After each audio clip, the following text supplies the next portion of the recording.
Escuela formadora eficaz de las responsabilidades y los derechos ciudadanos. El objetivo, tomar conciencia de que la escuela es la principal educadora de los ciudadanos en los valores cívicos, en sus responsabilidades y en sus derechos. Y bueno, vamos a recibir, como se merece y como lo hemos hecho con todos nuestros invitados que vienen a compartir sus experiencias. Hoy tenemos la presencia del arquitecto Alejandro Cravioto Lebrija, secretario de Cultura del Gobierno del Estado de Jalisco. Fuerte el aplauso para recibirlo.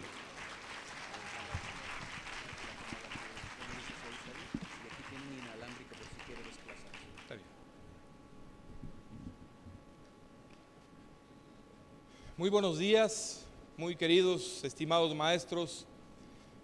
Con el gusto de estar aquí con ustedes. Ya vi que les pusieron a hacer ejercicios temprano, activación física para que haya mejor circulación y mejor comprensión.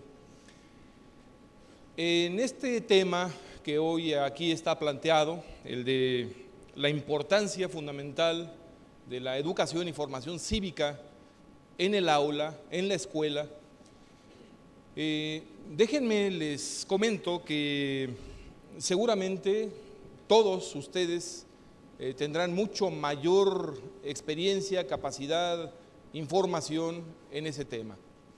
Y yo lo que quiero hoy compartir con ustedes, en el marco de las circunstancias históricas que estamos viviendo, acabamos de apenas hace unas semanas el bicentenario del inicio, del arranque de la independencia, el centenario también del inicio del movimiento revolucionario. Y todo esto, ahora sí ya los veo, lo que nomás estaba ahí con un reflector de frente. Todo esto debía invitarnos a una reflexión profunda, y una reflexión profunda en el sentido de quiénes somos y por qué somos mexicanos. Yo estoy convencido de que no es posible ninguna educación cívica si no hay en primer lugar un conocimiento que tiene que ser anterior del por qué y el para qué de esa educación cívica. Las cívitas, el civismo, que tiene que ver con las cívitas, con la ciudad forma parte de un todo, y este todo del que queremos hablar hoy aquí es la nación. Igual que el civismo, el nacionalismo, el patriotismo, son en ese sentido sinónimos, pero si no vemos, si nos quedamos en el civismo, entendido como estos elementos que pueden ayudarnos en materia de educación a propiciar una mejor convivencia en la ciudad, pues nos quedamos cortos, nos quedamos pobres, nos quedamos empequeñecidos. ¿Por qué esa mejor convivencia? ¿Por qué esos valores de convivencia en la ciudad? Porque hay un ente mucho mayor que se llama patria o nación a la que nos debemos, y es la que debe movernos a propiciar esta educación, y es la que debe movernos también a que fomentemos la mayor cantidad de valores en estos ambientes, en la escuela, en el aula, para, fíjense, no solo lograr esta convivencia en las cívitas, en la ciudad, sino fundamentalmente para atender algo mucho más trascendente, que es el servicio a la patria, a la nación. Cada uno de los que aquí estamos, me incluyo y todos ustedes, somos servidores públicos, y en ese sentido tenemos que asumir nuestra responsabilidad de servicio a la comunidad. Ustedes a la comunidad estudiantil, los que estamos en otro ámbito, a la comunidad que nos corresponda. Y por ello quiero yo hoy aprovechar esta oportunidad para hablar en el marco del bicentenario y entender el porqué y el para qué de la educación cívica de nuestra nación, de México. Seguramente, porque bueno, los quehaceres de nuestro trabajo, la familia, la diversión, en fin, todo lo que hacemos normalmente en nuestra vida, en nuestro quehacer diario, pues nos impide el tomar un momento, y yo quisiera que este fuera, para hacer una reflexión en el sentido de por qué somos mexicanos, qué es lo que hace que seamos mexicanos, y no otra cosa. Podríamos pues compartir valores culturales con cualquier otra cultura del mundo. De hecho, los compartimos, pero hay algo que nos diferencia, que nos hace ser, sentirnos, sabernos mexicanos. Miren, Agustín Basabe Fernández del Valle, un tapatío, doctor en filosofía extraordinario, escribió hace una veintena de años, un par de décadas, un libro que él tituló Estilo y vocación de México, los fundamentos de la mexicanidad. Y él mismo decía, México, en el capítulo dedicado a la óntica, la ontología, el ser de México, México no es un ser sustancial. Y entonces nos preguntamos, ¿cómo no va a ser un ser sustancial? Y aquí donde estoy parado, y aquí donde como, y el aire que respiro, y donde quedaron enterrados mis ancestros, y donde vivirán mis hijos, ¿cómo no va a ser un ser sustancial México? Yo lo veo en los mapas, lo palpo, existe. Dice, sí, pero México no es un ser sustancial porque no ha existido desde siempre ni existirá por siempre. Es un accidente. México es un accidente. Entonces nos preguntamos, bueno, ¿y qué es lo realmente sustancial? Y él mismo nos responde, lo verdaderamente sustancial somos los mexicanos. Existe México porque existimos los mexicanos, y existe la mexicanidad porque los mexicanos hemos heredado un conjunto de tradiciones, de valores, de los cuales somos portadores y definimos la mexicanidad. No habría ni México, ni mexicanidad, ni civismo, ni educación sin mexicanos.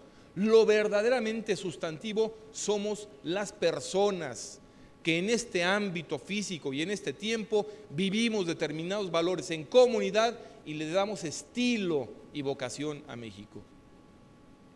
Y al hablar de vocación, yo supongo que todos ustedes, incluso los lunes con sus alumnos en las ceremonias cívicas, en nuestro himno nacional, el destino de México por el dedo de Dios se escribió. ¿Y cuál es el destino de México?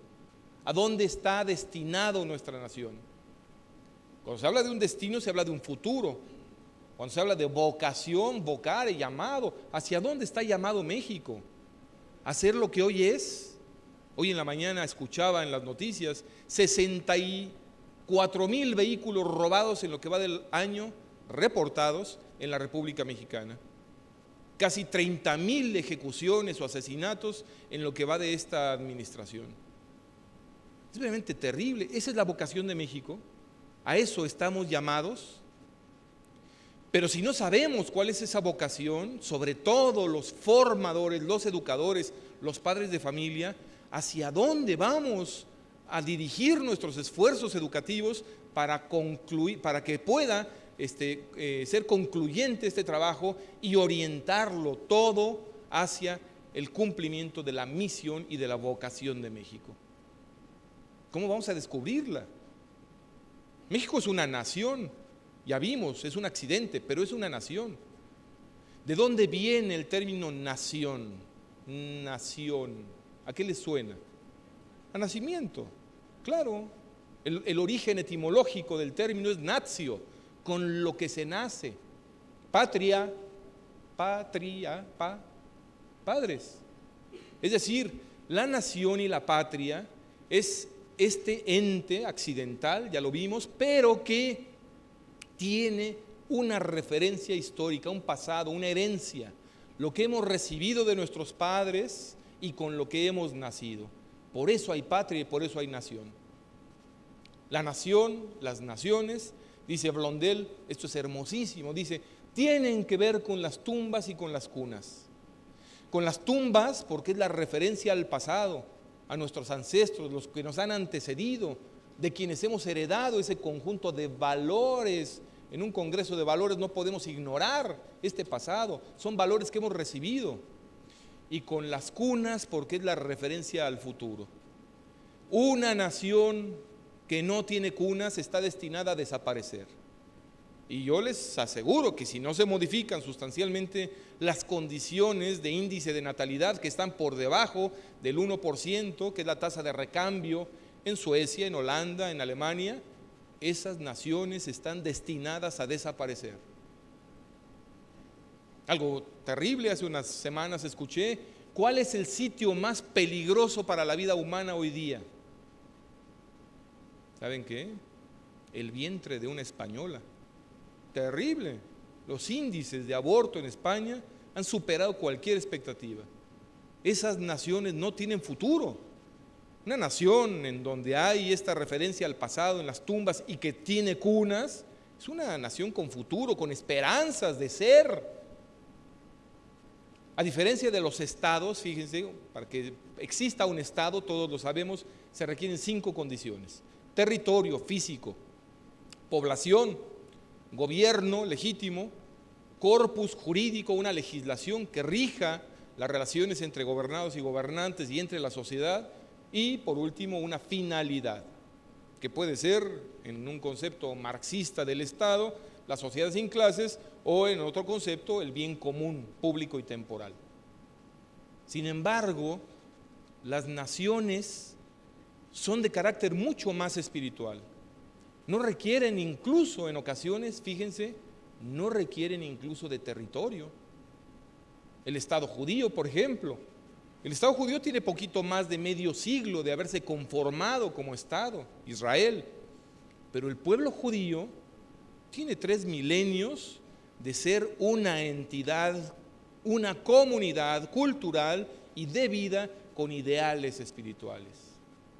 El caso de Polonia, ustedes seguramente como maestros habrán enseñado en el aula, si buscan a Polonia en un mapa del siglo XIX, no la van a encontrar, no existe. Polonia desapareció territorial, físicamente durante todo el siglo XIX. Los prusianos, hoy alemanes, los rusos y los austrohúngaros, estos 3 imperios emergentes finales del siglo XIX en Europa, olímpicamente, como decimos, se repartieron a Polonia. Después se le restituye el terreno, el territorio, después de la Primera Guerra Mundial en el 17, en el 1917, en el siglo XX. ¿Por qué? ¿Por qué Polonia volvió a ser ella misma? Popieluszko, este sacerdote que encontraron en el río Vístula asesinado, decía: Polonia se ha mantenido fiel a sí misma gracias a sus valores culturales. La fidelidad a esos valores culturales. Y fíjense, en el área prusiana, bueno, pues los católicos, los polacos siempre se han referenciado, identificado como católicos. Los que quedaron en el área prusiana, pues eran protestantes. En el área rusa, ortodoxos. Los que quedaron en el ámbito austriaco, bueno, pues ahí sí había un poco más de identificación. Pero Bismarck en el siglo XIX inventó el Kulturkampf, que no era otra cosa que una campaña culturizadora que después Mao también copió en la famosa Revolución Cultural para desculturizar a los polacos. ¿Y qué significaba desculturizar a los polacos? Arrancarles sus raíces, sus referencias históricas, su religión, su lengua, sus tradiciones. Prohibido hablar en polaco, prohibido creer en católico. Y estos se resistieron y por ello nuevamente Polonia pudo reintegrarse como nación. Quien no tiene conciencia de esto, es imposible incluso que pueda propiciarse todo un programa de educación cívica si no hay amor a la patria, si no hay amor a la nación, que sería como el fin más último, más elevado. En ese sentido, y pasando a términos ya mucho más aterrizados, yo diría: no podemos amar, nadie puede amar aquello que no conoce. Yo aquí les he visto por primera vez y pues no puedo decir que tenga aprecio por ustedes, en tanto personas sí, y estaré dispuesto a respetarlos, pero amarlos no. En la medida en que nos conozcamos, en la medida en que yo conozca sus inquietudes, su historia personal, su forma de ser, su familia, en esa medida que establezcamos un conocimiento, podremos comenzar también a establecer un vínculo amoroso. Nadie ama lo que no conoce. ¿Cómo vamos a amar a nuestra patria si no la conocemos? No conocemos su historia. Es importantísimo el conocimiento entonces de lo que es México para poder amarlo. Y aquí, en unos cuantos minutos, solamente haré referencia de algunos aspectos de nuestra historia que me parece son sustantivos y que lamentablemente ignoramos por completo. Podríamos, como los historiadores lo hacen, yo me declaro no soy historiador, pero me gusta la historia de México, me fascina, me apasiona la historia de mi patria, los tres grandes periodos históricos de nuestra nación: el periodo prehispánico, el periodo virreinal y el periodo independiente. 15 siglos, 30 siglos, desde 1500 años antes de Cristo aproximadamente, hasta 1521, 13 de agosto, la caída de la Gran Tenochtitlán, 30 siglos. 3 siglos el periodo virreinal, 2 siglos el México independiente. Bueno, ¿qué podemos decir de estos primeros 30 siglos del mundo prehispánico? ¿Qué es lo más importante? ¿Qué sería así como lo definitivo, lo sustantivo para poder entender ese mundo prehispánico y decir, eso sí vale la pena? Hay un elemento, bueno, hay muchos. La capacidad estética de nuestros antepasados indígenas es impresionante. Henry Moore, este famosísimo escultor inglés, inspira buena parte de su quehacer artístico en la estatuaria olmeca. Cuando vemos esas realizaciones extraordinarias en piedra y reconocemos que no existía aquí todavía elementos metálicos como el hierro para poder hacer aquello, no nos explicamos cómo pudieron tallar la piedra del Sol sin tener estos elementos. Hoy, con taladros, con todo lo que tenemos, sería dificultosísimo hacer una réplica en piedra del calendario azteca, de la piedra del Sol. ¿Cómo lo hicieron? Es verdaderamente, bueno, casi podríamos atribuirse a un milagro, ¿verdad? Maravilloso. La vida social, los huehuetlatolis, estos diálogos hermosísimos que había entre los padres y los hijos y que Bernardino de Sahagún recoge en esta tradición oral que existía entre nuestros antepasados, fundamentalmente en las comunidades nahuas. Cuando los padres hablaban con los hijos, dice ahí, cuando habían llegado a la edad de discreción. Oye tú, hijita, palomita, dice que estás aquí frente a tu madre de cuyo vientre brotaste. Escucha bien, porque ya no andas amontonando tejuelas como otras niñas, tú ya entiendes, tienes uso de razón. Lo primero que debéis tener es paz con todos.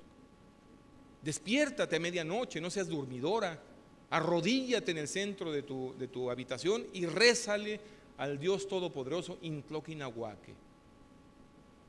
Hermosísimos estos diálogos de los padres con los hijos, y se suceden cuando van creciendo, cuando están a punto de contraer matrimonio, cuando se enteran de que la mozuela quedó preñada, en el nacimiento de la criatura, en fin, una riqueza humana verdaderamente extraordinaria.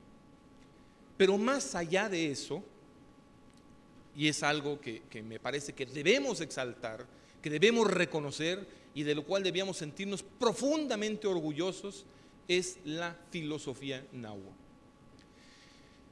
De todos los pueblos y de las culturas occidentales de la antigüedad, ¿cuál sería la cultura con mayor reconocimiento? Seguramente estaríamos de acuerdo en que es la cultura griega, por sus aportes en estética, la cultura o el estilo clásico griego, tomado por los romanos. Es curioso, los romanos conquistan militarmente a Grecia y Grecia conquista culturalmente a Roma. Bueno, pues todos estos aportes estéticos son importantísimos, pero lo que más distingue y que de alguna manera determinó el derrotero histórico de Europa y del occidente cristiano es precisamente la filosofía griega. Y dentro de la filosofía, bueno, pues está Platón, pero sobre todos ellos Aristóteles. Y dentro de la filosofía de Aristóteles, quizá lo más importante fue, y aquí podemos casi llamarle teología, este conocimiento al que llega de la realidad superior. Porque la ciencia es esto, el conocimiento de la realidad del hombre, el conocimiento de la realidad natural y también el conocimiento de la realidad sobrenatural, por vía racional. Y Aristóteles así lo hizo. y llegó a conclusiones que hoy todavía no han podido ser superadas en el sentido del conocimiento de esta realidad sobrenatural. Y define los atributos de Dios como omnipotente, omnipresente, sempiterno, espiritual. ¿Quieren saber una cosa? Nuestros antepasados prehispánicos llegaron exactamente a las mismas conclusiones que Aristóteles. Y si el mundo conoce la filosofía griega y Aristóteles, ¿por qué no conoce la filosofía de nuestros antepasados prehispánicos? Y miren, quise traer el libro porque pues, este señor nos está inventando. Nezahualcóyotl, vida y obra, de José Luis Martínez, presidente perpetuo de la Academia Mexicana de la Lengua, de la Academia Mexicana de la Historia. ¿Qué nos dice él aquí en esta edición del Fondo de Cultura Económica respecto de este tema? Bueno, pues lo primero es la descripción misma de Nezahualcóyotl, tomando los escritos de Nezahualpilli, que dice: fue este rey uno de los mayores sabios. ¿Quién es el sabio? El sabio es el que conoce la verdad. Y la ciencia es eso, lo acabo de decir. La verdad sobre la realidad natural, sobre la realidad humana y sobre la realidad sobrenatural. Y en ese sentido fue un gran sabio, es decir, conoció la verdad, uno de los mayores sabios que tuvo esta tierra, porque fue grandísimo filósofo y anduvo mucho tiempo especulando divinos secretos y alcanzó a saber y declaró que después de 9 cielos está el creador de todas las cosas y un solo Dios verdadero, a quien puso por nombre Intloque-Inahuaque. Declaró estas palabras que se siguen, que el divino Platón y otros grandes filósofos, que pudo haber aquí en Nezahualpilli puesto al mismísimo Aristóteles, que no declararon más, y fue decir que después de 9 andadas está el creador del cielo y de la tierra, por quien viven las criaturas, y un solo Dios que creó las cosas visibles e invisibles. Asimismo llamó al cielo Ilhuicatl y al infierno Mictlán, que quiere decir lugar de muerte sin fin. ¿Y qué nos dice aquí la manera como entienden los atributos de Dios? Uno de los atributos de Ometeotl, este Dios superior, que además no encontramos representado en piedras en ningún lado, pues está Tlaloc, y está Quetzalcóatl, y está la Coyoxauhqui. ¿Dónde hay uno de Ometeotl? Por respeto no se le representaba, porque era un ente espiritual. Yoali Ejecatl. Y entonces los primeros frailes que llegan aquí, que son los cronistas de la cultura o de las culturas originarias, dicen: ¿cómo pueden llamarle a Dios viento y noche? Eso quiere decir Yoali Ejecatl. No, después entendieron que ese era el atributo de Dios.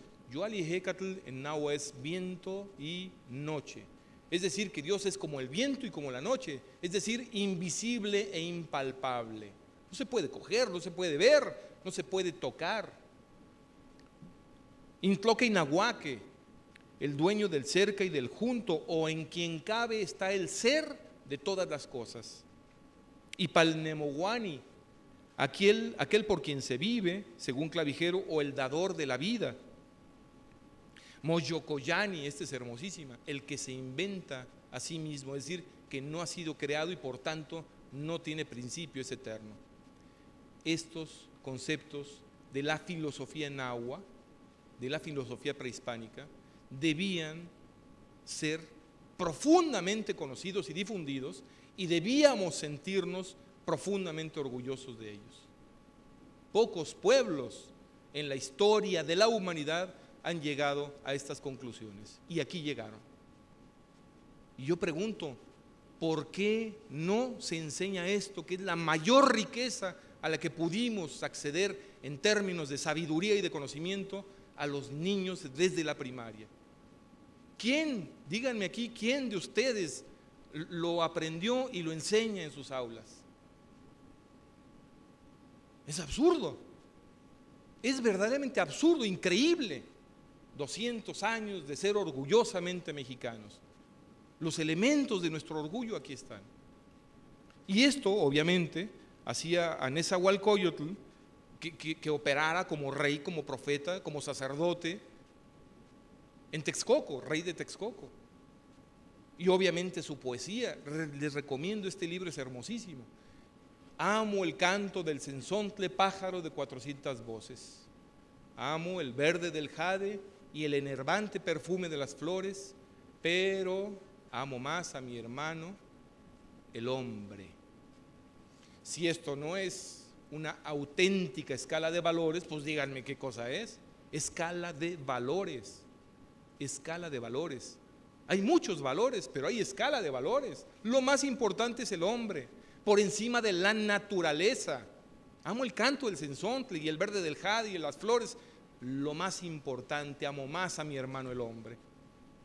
Y ahí está el señor Cousteau, ¿verdad? Diciendo, pues, hay que restringir vía el aborto la mayor cantidad de nacimientos en el mundo porque el hombre se está acabando a las ballenas, ¿verdad? Perdónenme, pues, amo a las ballenas, amo los océanos, pero amo más a mi hermano el hombre.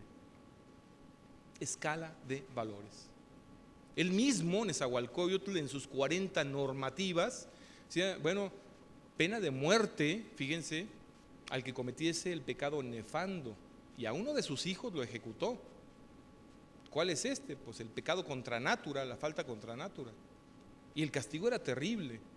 En el centro del pueblo ponían un par de estacas en las que ataban de manos y pies a la gente y al paciente, y dice, sacábanles las vísceras por el sexo y después los cubrían con cenizas de las hogueras de las casas hasta ahogarlos ahí. Y le preguntaban, ¿por qué castigas con ese rigor esa falta? Es porque no lo vemos en los animales del campo. Un rigorismo terrible, pero finalmente sustentado en un concepto trascendente de la vida. Y tenemos que asumir esto, que son las luces y también las sombras. 1485, la inauguración del Gran Teocalli. ¿Cuántos fueron? Pues no sabemos. Hay cronistas que afirman que fueron 20 y tantos mil, que es imposible que hayan sido así, 7,000, 8,000, los que hayan sido. Esa cosmogonía mexica que había impuesto en todo el Anáhuac, y no solo en el Anáhuac, en el altiplano, prácticamente en todo Mesoamérica, con algunas excepciones, esta tiranía de sangre, en esta cosmogonía inventada por Tlacael, el tío de Moctezuma, ¿eh? El quinto sol, se va a acabar el mundo. Ahí está el sol, cada vez en esta batalla cósmica, cada vez que se pone el sol, se pinta el horizonte de rojo y hay que reponer esa sangre. ¿Con quién? Pues ahora sí que, como dijo la conseja popular, ¿eh? Pues que se haga la voluntad de Dios, pero en los bueyes de mi compadre. Entonces, a agarrar indígenas por todos lados para llevarlos al ara de sacrificios. Después del sacrificio echaban el cuerpo rodando escaleras abajo, lo tomaba el que lo había capturado o captivado, como dice ahí, le desollaban, hacían presentes de su carne a los parientes para comerla en una especie de Eucaristía macabra, y se vestían con aquello. Ahí está la escultura mexica con estas como máscaras, dobles manos. Era muy difícil desollar las manos, pero hasta la muñeca sí lo hacían, y andaban con él, dice los cronistas, como con piel de lobo, pidiendo una especie de limosnas, y todo lo que juntaban lo daban al dueño del pellejo. Luces y sombras. Vivencia de valores, no iba a decir antivalores, porque si son antivalores no son valores. Vivencia de valores y de vicios. Luces y sombras, lo grandioso y lo humano, lo terreno. Quetzalcóatl. ¿Qué significa Quetzalcóatl? Serpiente emplumada. ¿Conocen ustedes las serpientes emplumadas? ¿Han visto alguna vez alguna? ¿Qué significa Quetzalcóatl? ¿Qué es la serpiente? Es el ser que repta, el que se arrastra, es el ser maldito, el que muerde y mata, es el veneno. Y el quetzal, la pluma del quetzal, ¿cómo era concebida en el mundo prehispánico? Como algo celestial, algo divino. Esto quiere decir, la figura de Quetzalcóatl es lo que se arrastra, lo que repta, lo terreno, lo humano, se puede elevar a lo divino. Es una analogía hermosísima. Y hay que entenderlo así. Aquello que no posee valores de suyo puede llegar incluso a la divinidad.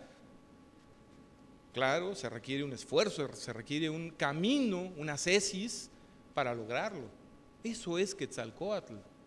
Y ese concepto de la bondad y de la maldad existía en el mundo prehispánico. Ometeotl era un dios dual, como ellos veían que el mundo era dual. Existe el hombre y la mujer, el día y la noche, la vida y la muerte, el bien y el mal. Por eso Ometeotl era dual. Y todo esto, tenemos que conocerlo, tenemos que asumirlo como mexicanos que somos y tenemos que transmitirlo también. No podemos olvidar nuestras raíces prehispánicas. Vino un momento definitivo que fue el encuentro, choque, asimilación de culturas. A partir de 1492 en el área del Caribe y a partir de 1519 ya en lo que es propiamente nuestro territorio, se dan encuentros de todo, violentos, amorosos, un par de años de guerra de conquista y 3 siglos de conquista cultural, de fusión, de síntesis, de mestizaje, de barroco. Y querámoslo o no, eso es un proceso histórico del que nosotros descendemos, que deja una huella imborrable en nuestro ser. ¿Cuántos maestros hay aquí? 1000. Pues nos estamos entendiendo en español. Y volteemos a ver nuestros rostros y con marcadas diferencias en uno y otro sentido, pero no tenemos junto a nosotros un nahua o un purépecha o un mixteco zapoteco, ni un castellano, ni un andaluz, menos un gallego, ¿eh? Somos mexicanos y esta mexicanidad se va forjando a la luz, al amparo, precisamente de esa fusión que se da en estos 3 siglos.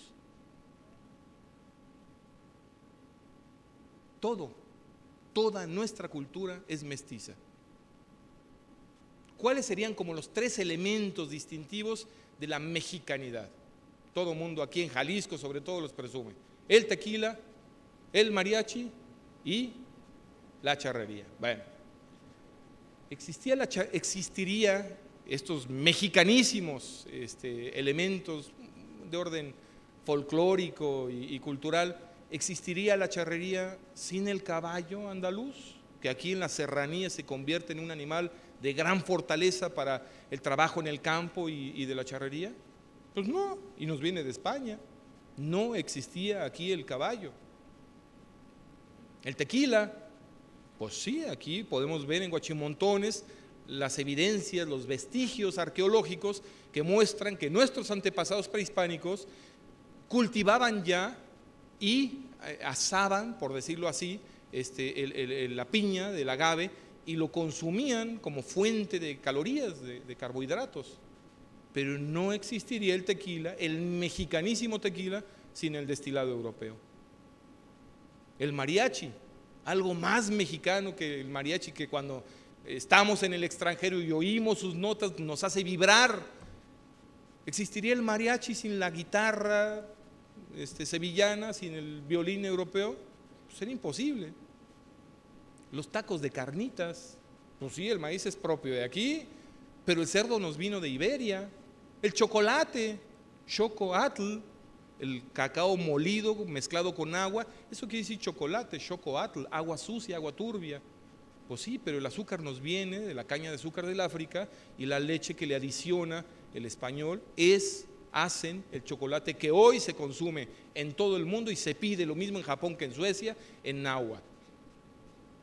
La torta de tamal, yo aquí no es tan frecuente porque son también áreas de costumbre, pero en la Ciudad de México, los cientos de miles de obreros que salen de sus casas en las colonias, en los barrios circundantes de la ciudad, en Nezahualcóyotl, en Chalco, que toman a las 5 de la mañana su camión para llegar a las 8:30 a su trabajo, cuando pasan antes de subir a las estaciones del metro, grandes charolas, grandes canastos de bolillo y de tamal, pues antes de subirse al metro en 3 minutos una torta de tamal, el trigo y el maíz propio de estas tierras. El pozole. ¿Saben qué nos dice el maestro Atanasio G. Saravia en su extraordinaria historia de la Nueva Vizcaya? Que los acajes, indios acajes que vivían en el norte de Zacatecas, Durango, en toda aquella región, eran tribus nómadas, medio salvajes. Cuando guerreaban unas con otras, Cuando lograban vencer una de estas tribus a la otra, traían el cuerpo del principal, del jefe, del cacique, y entonces debajo de un zapote, en una gran olla de barro, ponían toda la noche a hervir maíz, y al día siguiente cortaban el cuerpo de aquel hombre en las coyunturas, porque después se perforaban el labio inferior y se colocaban las falanges ahí como trofeos de guerra. Bueno, pues echaban el cuerpo de la caja ahí y vénganos, va para adentro. Bueno, pues los misioneros lo único que hicieron fue quitarle la carne de acaje y ponerle carne de cerdo, y ahí está el pozole. Mexicanísimo pozole, mesticísimo pozole. En fin, podemos, mil ejemplos. La lengua. Dicen, es que vinieron, no los tacos de lengua, aquí ya sé. Nuestra lengua, el castellano, el español. Cuando llega Colón en 1492, bueno, pues tenía que dar cuenta de lo que había encontrado. En 1493 escribe una breve relación de cuanto había encontrado para entregarla a los reyes católicos. Ahí se incorporan los primeros 3 términos americanos al castellano: canoa, cacique y caníbal. No existían en el castellano. El mestizaje fue de ida y vuelta. Aquellos que vinieron a imponernos una religión, vinieron a imponernos una lengua, una cultura. Pues sí, pero Pablo Neruda, en su hermosísima oda a la palabra, en su libro de Confieso que he vivido, que Neruda era un crítico terrible de la conquista, ¿cómo dice de la palabra? Dice: a esos famosos conquistadores torvos que andaban por las grandes cordilleras, cruzando aquello en zancadas con un apetito voraz que nunca más se ha visto sobre la faz de la tierra. El señor Neruda no conoció a mis hijos. Dice, buscando patatas, huevos fritos, butifarras con ese apetito voraz, dice, pero a los bárbaros se les caían de las barbas, de los yelmos las palabras. Palabras que de tanto rodar se fueron haciendo nuestras. Se llevaron el oro y nos dejaron el oro. Se lo llevaron todo y nos dejaron todo. Nos dejaron las palabras. Nuestro idioma materno. Y es materno mío, aunque yo desciendo de italianos que llegaron aquí al puerto de Veracruz hace 170 años. Un primer cravioto que entró ahí por Veracruz. Somos hoy ya más mexicanos que el pulque. Pero mi lengua materna y la de ustedes, por generaciones. ¿Cuántas? 20 generaciones. Es nuestra lengua. Y esto no en detrimento de esta riqueza cultural prehispánica. Hay que conservar las lenguas y las culturas originarias, tradicionales, porque forman parte de nuestro ser.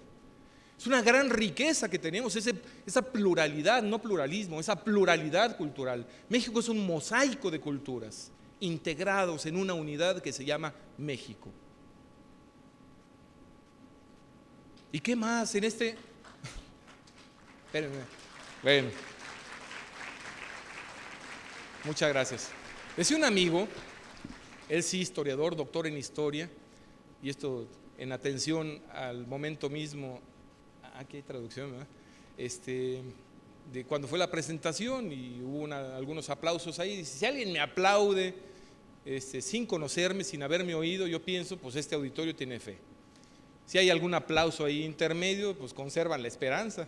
Si alguien aplaude al final, no me cabe la menor duda, son caritativos, ¿no?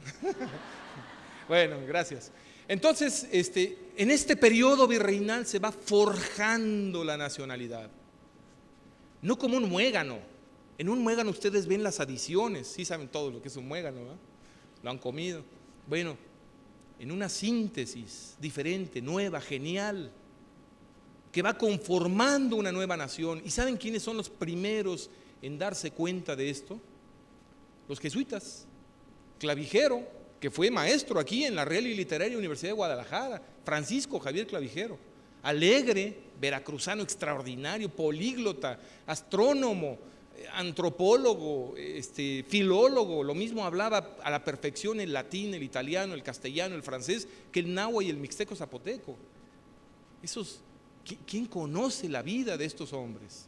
Extraordinarios mexicanos, jesuitas nacidos en México, que después por un absurdo decreto del rey Carlos III, son expulsados de su patria, 1767, traídos desde la Baja California como prisioneros, llevados a Veracruz, prisioneros en San Juan de Ulúa, de ahí a Cuba, de ahí a España, de ahí a los territorios pontificios.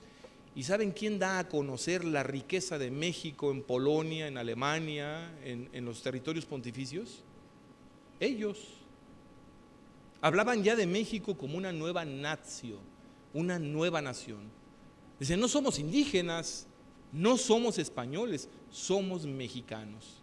Esta síntesis, finales, último tercio del siglo XVIII.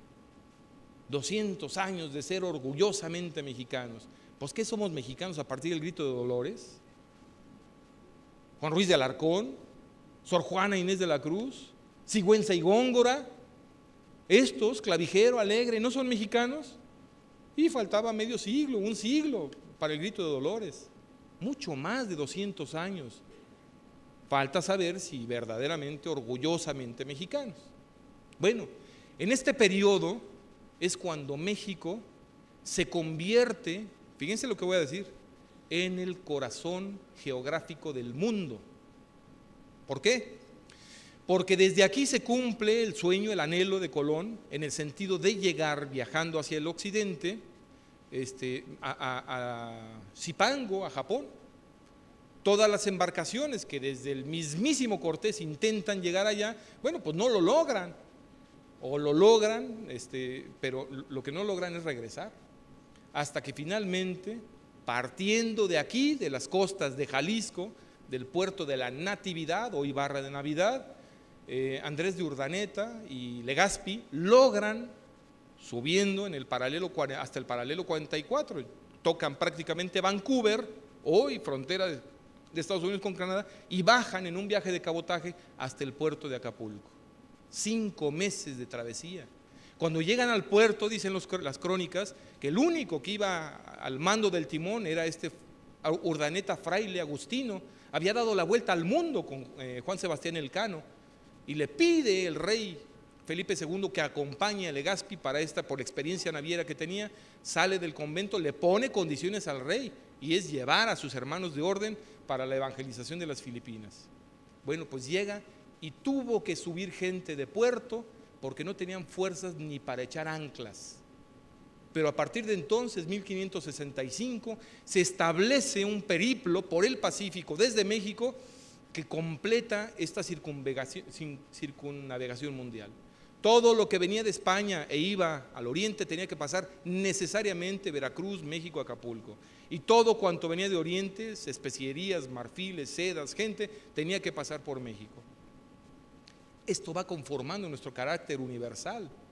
La raza cósmica de la que habla Vasconcelos, los orígenes propios, la suma española, la suma oriental y la africanidad que nos llega fundamentalmente vía portugueses e ingleses por el Caribe. La esclavitud negra, la raza cósmica. Y se va conformando esta nueva nación, barroca. ¿Cómo define el doctor Agustín Basabe el barroco? Or vacum, el horror al vacío. Cuando llegan los primeros misioneros y comienzan sus procesos de evangelización, construyen los primeros templos, acolman estos templos fortaleza que tienen su almenado, sus espadañas. En el siglo XVI, pues es el estilo frío del isabelino, del plateresco, es hermosísimo. Pero los indígenas, nuestros antepasados, no se identifican con él. Pero cuando llega el barroco, después del Concilio de Trento, viene la explosión, diría yo, estética. Si ustedes ven el calendario azteca, la Coyuxauqui, la Coatlicue, son barrocas. No hay espacio para poner un glifo más. Vean los altares barrocos extraordinarios, la Capilla del Rosario en Puebla, aquí Aranzazú, que es poquitito lo que nos quedó. Bueno, más de 30,000 retablos dorados en México. Una verdadera explosión. El arte tequitqui, el arte indocristiano, la mano de obra indígena en esta ejecución maravillosa artística. Dice el mismo Basabe, los mexicanos pensamos en español, pero sentimos en indio. en una gran nación iberoamericana. Hace 30 años en la cordillera andina, servidor con algunos otros entonces jóvenes, andábamos ahí, pues como aquellos conquistadores a los que se refiere, ¿cómo se llama? Neruda, pues buscando comida, fuimos a escalar y entonces nos encontramos en las faldas pues propiamente de la Concagua, una choza y una señora, y señora, ¿qué tiene de comer? A 9,000 kilómetros de distancia de la casa donde yo vivía con mis padres, me dice, hay cazuela de vacuno y está sustanciosa. Estaba hablando en los mismos términos en que me pudo haber hablado Platón o Aristóteles, la sustancia. Cazuela de vacuno, pues entendí que era un puchero, ¿verdad? Que era un cocido, riquísima. Una gran nación, compartimos valores originarios, prehispánicos, compartimos religión, compartimos lengua, compartimos orígenes, compartimos tradiciones, compartimos cultura. Y todo esto va conformando el perfil de nuestra nación. Una nación riquísima, yo no sé si ustedes sepan, pero Antonio de Valdés, no el cronista de deportes de Televisa, sino Antonio de Valdés, un mexicano que sale del puerto de Acapulco, pasa por aquí, por las costas de Jalisco, sube hasta la Bahía Valdés. ¿Por qué creen que se llama así? En Alaska. ¿Han oído hablar de la Bahía Valdés? Donde fue el derrame del Exxon hace como 20 años. Pues se llama Bahía Valdés precisamente por Antonio de Valdés, un mexicanito que en una embarcación que llevaba por nombre La Mexicana, después les cuento una anécdota, llega hasta ahí, expulsa a los rusos que habían pasado por el estrecho de Bering para la explotación de las pieles y el oro que ahí existe, y toma posesión en nombre del rey Carlos III. Bueno, pues imagínense nada más la extensión de la Nueva España desde Alaska hasta prácticamente la colindancia con la Gran Colombia. Panamá formaba parte de lo que hoy es la Gran Colombia, la Nueva España. Impresionante. Y se va forjando nuestra cultura barroca. Ese barroquismo es la saturación, como les decía, de los sentidos. ¿Han comido los famosos chiles en nogada? Bueno, ¿hay algo más barroco que el chile en nogada? Cuando uno los ve, obviamente los colores de la bandera, pero cuando uno los prueba, son salados, dulces, calientes, picosos. ¿Qué faltaría para saturar el gusto? Nada. Eso es barroco.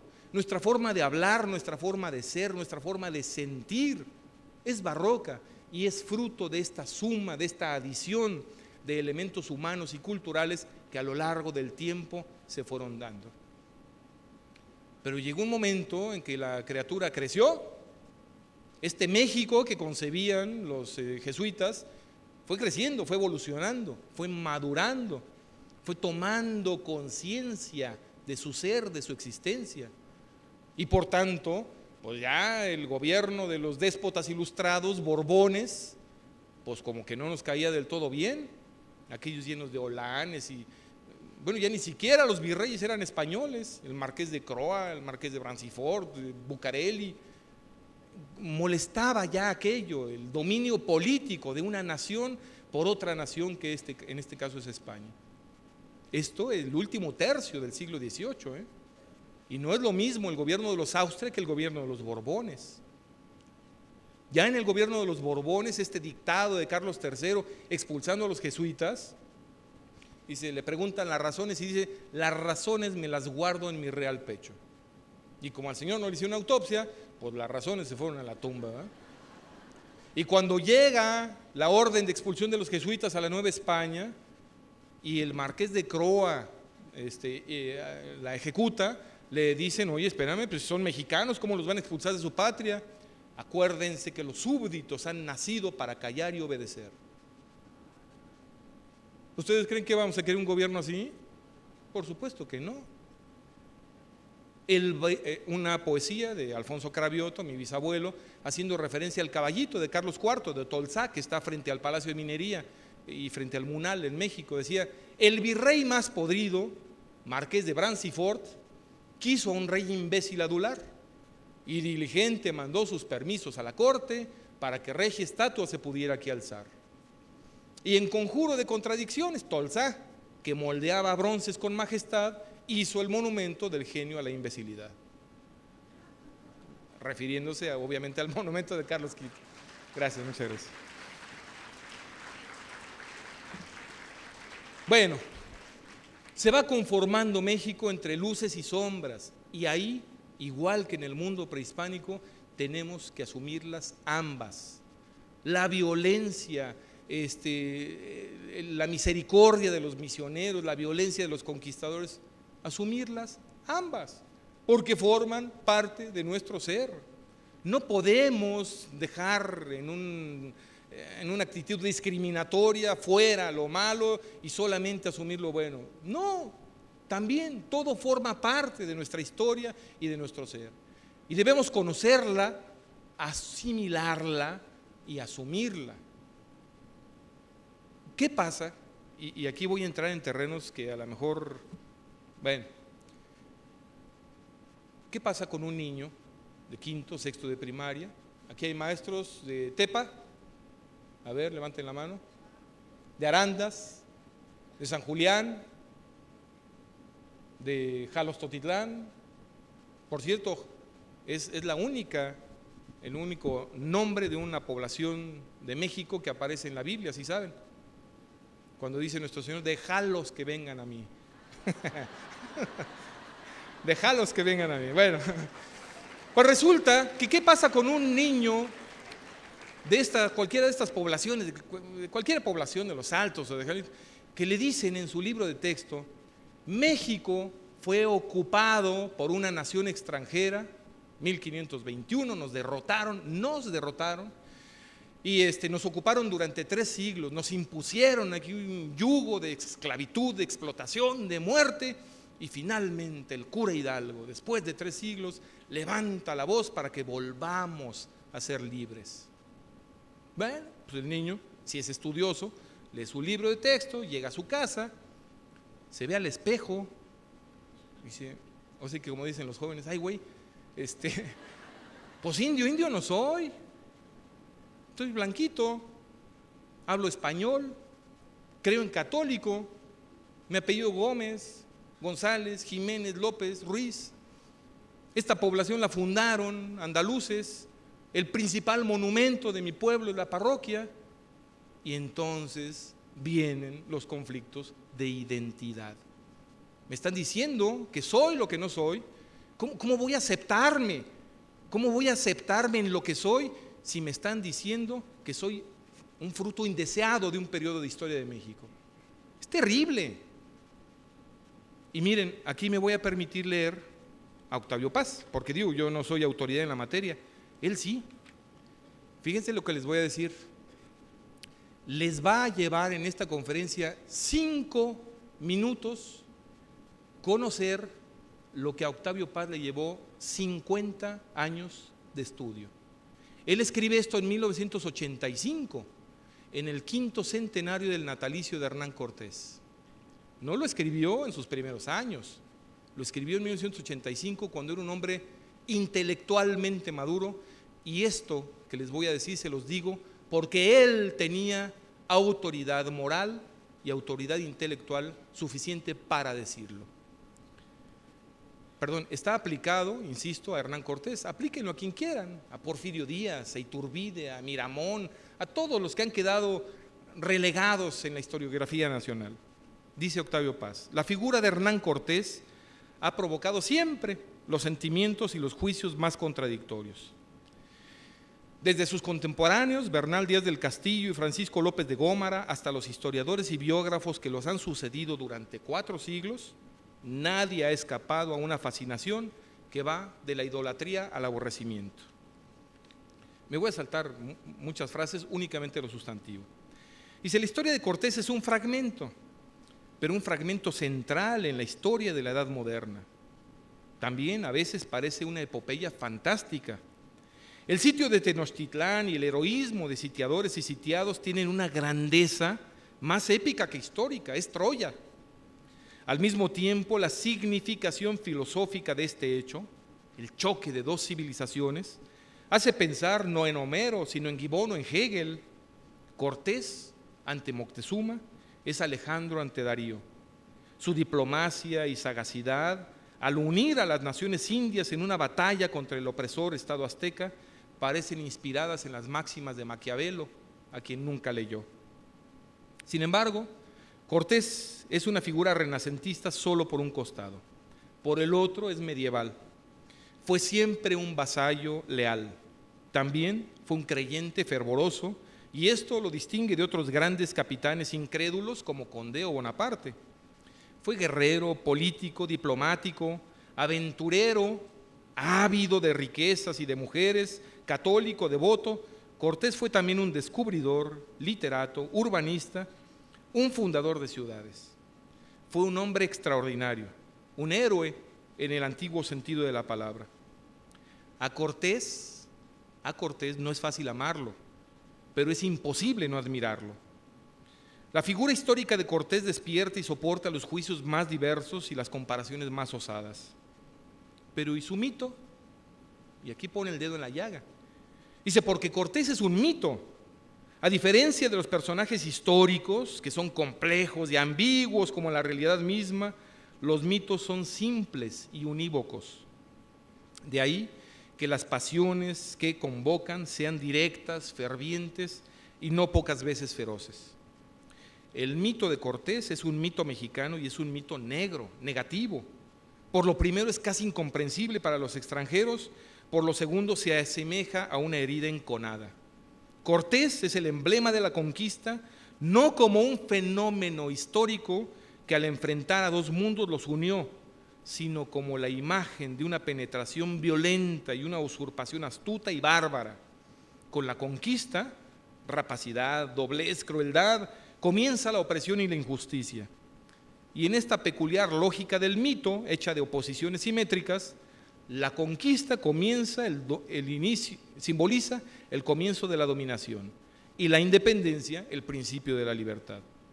Así, la función del mito de Cortés es ideológica, mejor dicho, es una pieza maestra en un teatro histórico mitológico.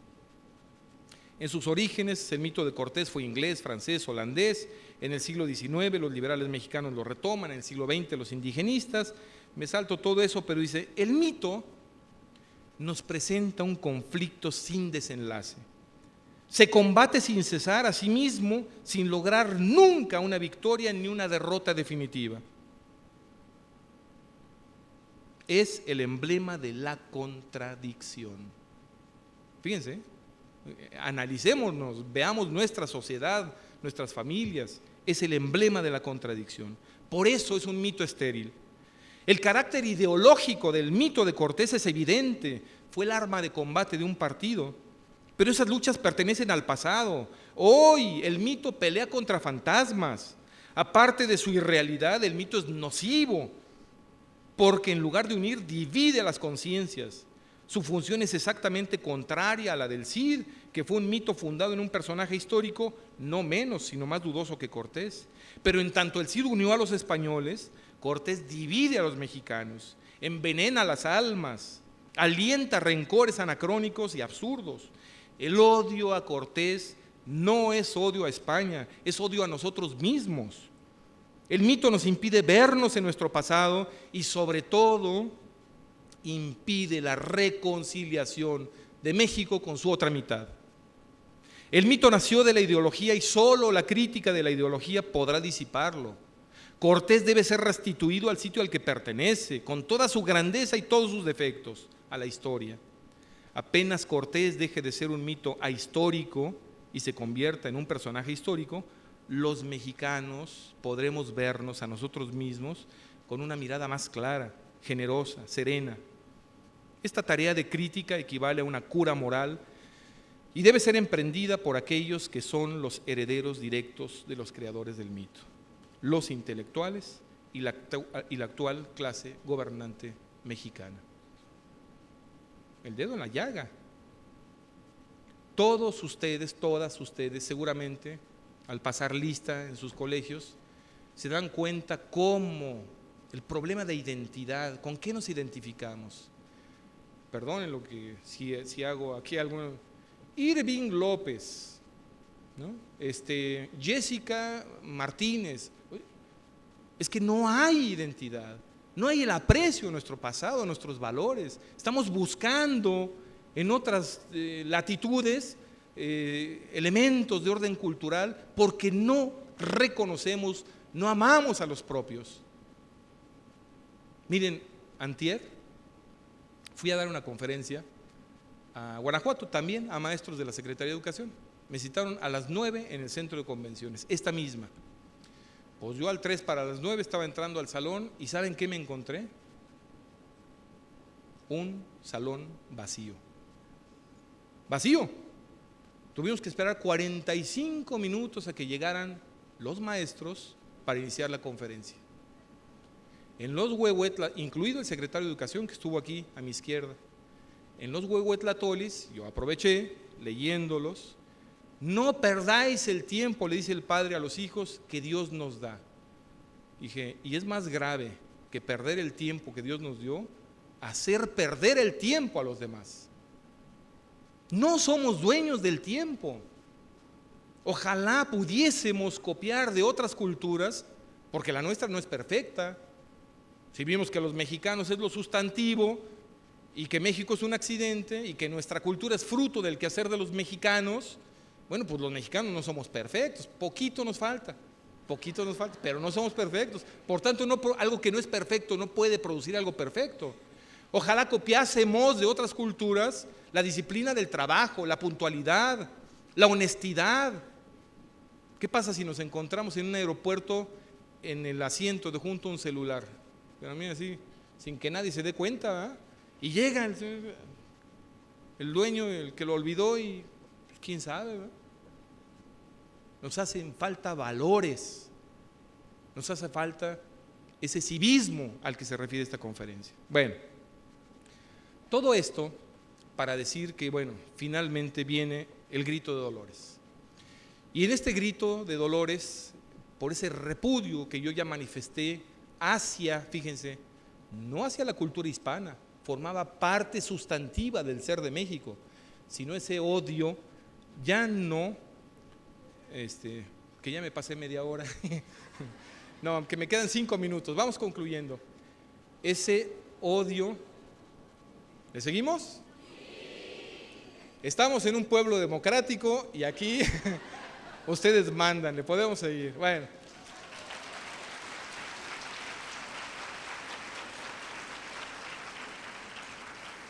Conste, ahí van a tener que... Bueno, entonces resulta que retomamos como veníamos, ese odio ya no solo al hecho de ser gobernados por afrancesados, sino ser gobernados por franceses. 1808, la invasión napoleónica a la península, la imposición ahí en España de Pepe Botella, de José Bonaparte, hermano de Napoleón, para gobernarnos. No era para gobernar España, era gobernar España y sus provincias, para gobernarnos. Pues eso era ya insoportable. La experiencia de la Revolución Francesa con todo cuanto significó de sadismo, de degüellos, de decapitaciones, de guillotinas, estaba vivo en la conciencia del novohispano. Y otra más, lo dice, les voy a enviar a todos ustedes a la 1 de la tarde que salen un par de libros que publicamos con motivo del Bicentenario, de investigadores del Colegio de Jalisco. Un elemento más que cita ahí, por el cual se anima también este movimiento de independencia, es por el odio que se sabía los franceses tenían a la religión. Bueno, pues si no queremos ser gobernados por afrancesados, menos por franceses y menos por estos. Napoleón tenía prisionero al Papa, entonces había un ambiente también propicio. Porque bueno, pues si ahora el 87% de los mexicanos somos católicos, pues allá era el 103%, ¿no? No, como el 99%, pero el 103% guadalupanos, ¿no? Entonces, la realidad es que no queríamos ser gobernados por franceses. Y viene el grito de Dolores y viene toda la revuelta inicial. Así, faltan unos días para que conmemoramos el bicentenario de la llegada de Hidalgo a esta ciudad. Viene la batalla de Calderón y finalmente viene la destrucción de buena parte de los caudales, la detención de Hidalgo y su muerte. Yo no sé si alguno de ustedes conozca, y también me voy a permitir leer, y por eso traje los originales, para que pues, está inventando, ¿verdad? Por eso le di la palabra a Nezahualcóyotl, a Octavio Paz, y ahora se la voy a dar a Hidalgo. Porque Hidalgo, estando en artículo mortis, es decir, a punto de ser ejecutado, en Chihuahua, en el Real Hospital de Chihuahua, en junio de 1811, escribe este documento que Lucas Alamán, en su Historia de México, el tomo segundo, en los apéndices, publica íntegro. Este documento fue publicado en la Gaceta del Gobierno de México el sábado 3 de agosto de 1811, tomo segundo, número 92, folios 684. Bueno, viene ahí las firmas que testifican que es original. Jan Meyer, obviamente, la historiografía oficial, pues dice que este es un documento apócrifo. Jan Meyer, que sí es historiador, sí sabe de historia y es absolutamente imparcial, le otorga toda la validez documental. Y dice aquí el cura Hidalgo, voy a leer también solo algunas frases. ¿Quién dará agua a mi cabeza y fuente de lágrimas a mis ojos?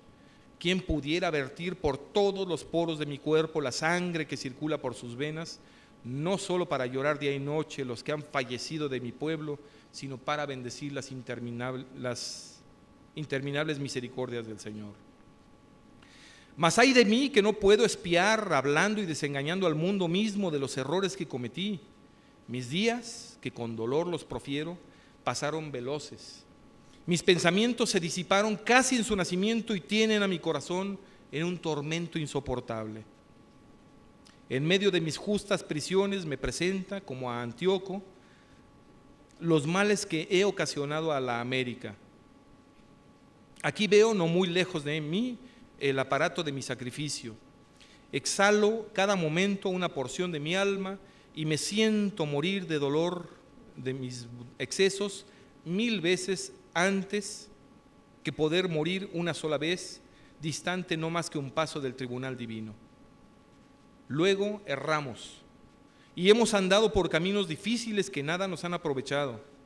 Veo al juez supremo que ha escrito contra mí causas que me llenan de amargura y que quieren consumirme por solo los pecados de mi juventud. América, querida patria mía, americanos mis compatriotas, europeos mis progenitores, compadeceos de mí. Veo la destrucción de este suelo que he ocasionado, las ruinas de los caudales que se han perdido, la infinidad de huérfanos que he dejado, la sangre que con tanta profusión y temeridad se ha vertido, y lo que no puedo decir sin desfallecer, la multitud de almas que por seguirme estarán en los abismos. Me salto al final. Quiero morir y muero gustoso porque ofendí a la majestad divina, a las humanas y a mis prójimos. Deseo y pido que mi muerte sea para gloria de Dios y de su justicia, y para testimonio el más convincente de que debe cesar al momento la insurrección, concluyendo estas mis últimas y débiles voces con la protesta de que he sido, soy y seré por toda la eternidad católico cristiano, que como tal creo y confieso cuanto cree y confiesa la Iglesia, que abjuro, detesto y retracto cualquier cosa que hubiese dicho en contra de ello, y que por último, dando la bendición de misericordia, una muerte de amor suyo y dolor de mis pecados. Chihuahua, Real Hospital, mayo 18 de 1811, Miguel Hidalgo. ¿Conocían este documento? ¿Por qué ocultarlo? ¿Porque el Señor pide que cese la insurrección? ¿En qué demerita eso a su hazaña, a su gesta, a su tarea? En nada. ¿Por qué ocultarlo? Era un cura católico. ¿Cómo murió? Pues si era congruente con su identidad, pues murió como cura católico, reconociendo sus errores, reconociendo sus faltas, pidiendo perdón a Dios y a sus congéneres. Aquí en Guadalajara, ¿ustedes creen que en la conciencia no llevaba la degollina de esos 1000 españoles, padres de familia, comerciantes, que si no ordenó, cuando menos permitió, y en Valladolid otro tanto? Pues claro, yo prefiero a un Hidalgo así, humano, bajado del pedestal, pero identificado con nuestra realidad humana, que uno impecable. Las luces y las sombras. No podemos tener una historia únicamente de engaños, los mitos históricos de los que nos habla Octavio Paz. Hay que reconocer en toda su realidad a los que nos han precedido. Fueron hombres, y en tanto hombres imperfectos. En nada demerita, al contrario, yo creo que humaniza la figura de Hidalgo este documento, entendiéndolo en toda su profundidad, en todo su dolor, en sus arrebatos. Verdaderamente extraordinario. ¿Por qué no darlo a conocer? ¿Saben que Fuentes Mares califica a México como una nación parricida? ¿Saben por qué? Porque matamos al padre de la patria. Quien consumó la independencia fue Iturbide, y el crimen de Padilla no ha sido resarcido. Querámoslo o no, él consumó la independencia. En Guanajuato, antier, me dieron una copia del acta de independencia, el primero que firma, Agustín de Iturbide. ¿Por qué ocultar esto? ¿Por qué no difundirlo? ¿Por qué no reconocerlo? ¿Saben cómo murió? ¿Quién fue el general Manuel Mier y Terán? ¿Alguien lo reconoce? Bueno, el general Manuel Mier y Terán fue un insurgente, igual que Guerrero, perseveró hasta el final. Fue de los insurgentes que, siendo insurgentes, logró al final sumarse al ejército trigarante, adherirse al plan de Iguala, estar junto a Iturbide en la firma del plan de Córdoba, del Tratado de Córdoba, y finalmente, después del Primer Imperio, en las dos primeras presidencias, la de Guadalupe Victoria y la de Guerrero, se convierte el señor primero en ministro de guerra. ¿Quién tenía más poder en ese momento, incluso en ocasiones, que el presidente? Pues el ministro de guerra, el que controlaba los ejércitos. Y después en gobernador de Coahuila, que era Coahuila, Nuevo León, Tamaulipas, Texas, un territorio enorme. Bueno, pues este hombre en 1824 va a Padilla, le quedaba ahí en su territorio gobernar, y va a la tumba de Iturbide y pregunta cómo fueron los acontecimientos últimos del libertador y del emperador, y le platican.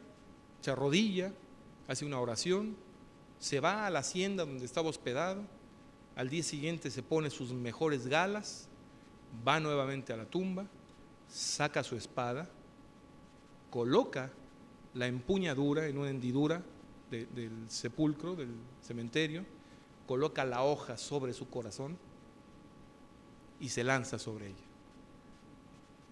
El acta de defunción del forense dice que tenía partido el corazón, y lo tenía partido antes de que entrara la hoja de su espada a él. Él fue ministro de guerra, pudo haber evitado aquel crimen, y sin embargo la conciencia le acicateaba. No pudo conservar la vida por el dolor de conciencia de haber asesinado al padre de la patria. México es un pueblo parricida. Díganme ustedes el nombre de una nación que bendiga la libertad y maldiga a su libertador. Una. No hay. ¿Quién? México. Octavio Paz, el símbolo de la contradicción.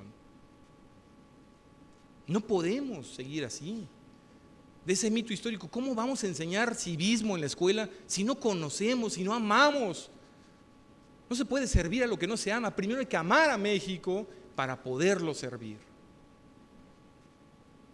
Levantémonos de todo esto y miren, creo que va a ser muy difícil continuar ahorita así. El siglo XIX es un siglo de guerra civil entre mexicanos. Simplemente diré esto. Una vez que obtenemos la independencia, todo el siglo XIX es pleito entre mexicanos. Es un conflicto de cosmovisiones. La cosmovisión eurocristiana de los 3 siglos de virreinato y la cosmovisión del liberalismo y economicismo liberal venida de Francia y de los Estados Unidos. Y claro, en medio del pleito de nosotros, pues los norteamericanos lo único que hicieron fue durante medio siglo preparar la invasión. Esa invasión del 46, la guerra del 47 y la firma de los tratados de Guadalupe Hidalgo del 48 tenían medio siglo preparándose. ¿Qué pasa con una nación que está enfrentada y con otra que se prepara durante medio siglo? pues no solo perdimos la guerra, perdimos todas las batallas. Qué lamentable esta situación de enfrentamiento. Siglo XX, nuevamente. Hace unos días aquí en Palacio de Gobierno, Manuel Moreno, un investigador jalisciense que es catedrático, doctor en historia de la Universidad de California, citó un documento de un libro titulado El Chingolés, y dice: hace 200 años el cura Hidalgo prendió la mecha y ningún hijo de la fega la ha apagado hasta la fecha. Eso ha sido enfrentamiento permanente de los mexicanos. El periodo porfirista, la paz, pero pues la paz de los sepulcros, ¿no?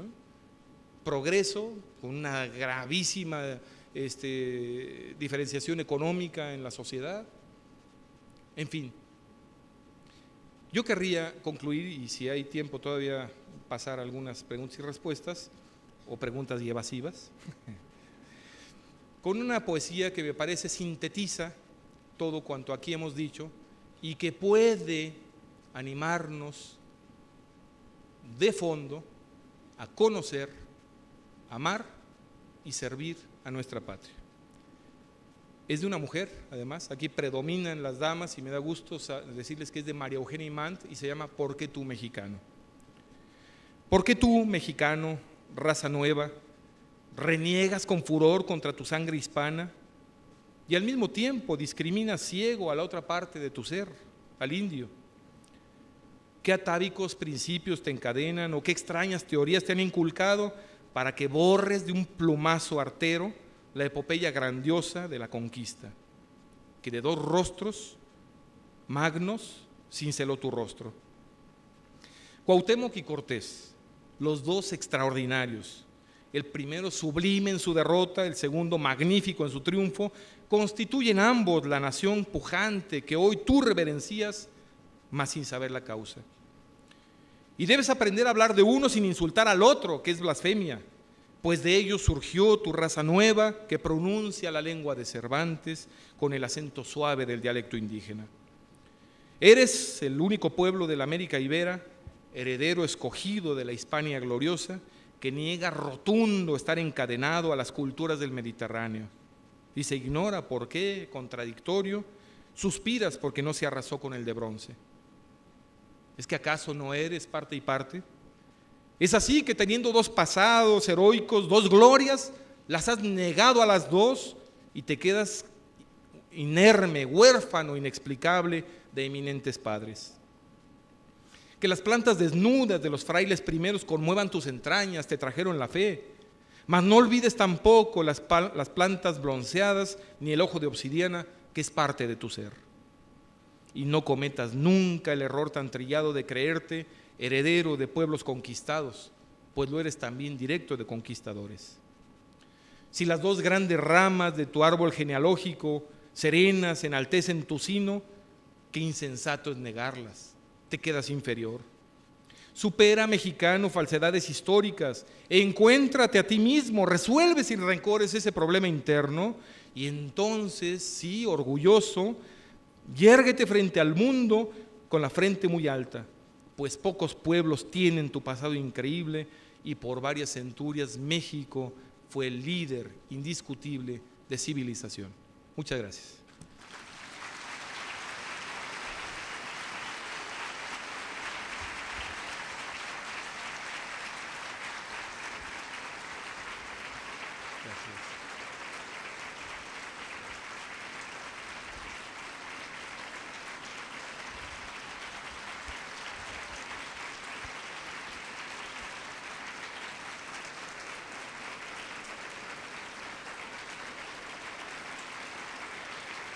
Gracias. Muchísimas gracias, maestros.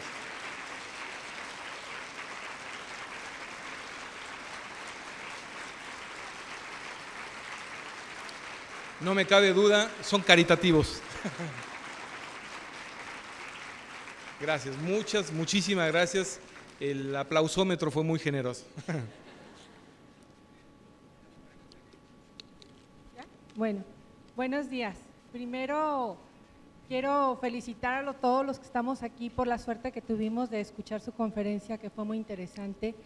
Es como una gota en donde dice uno no va por el mal camino, el seguir queriendo a tu país y luchar por él.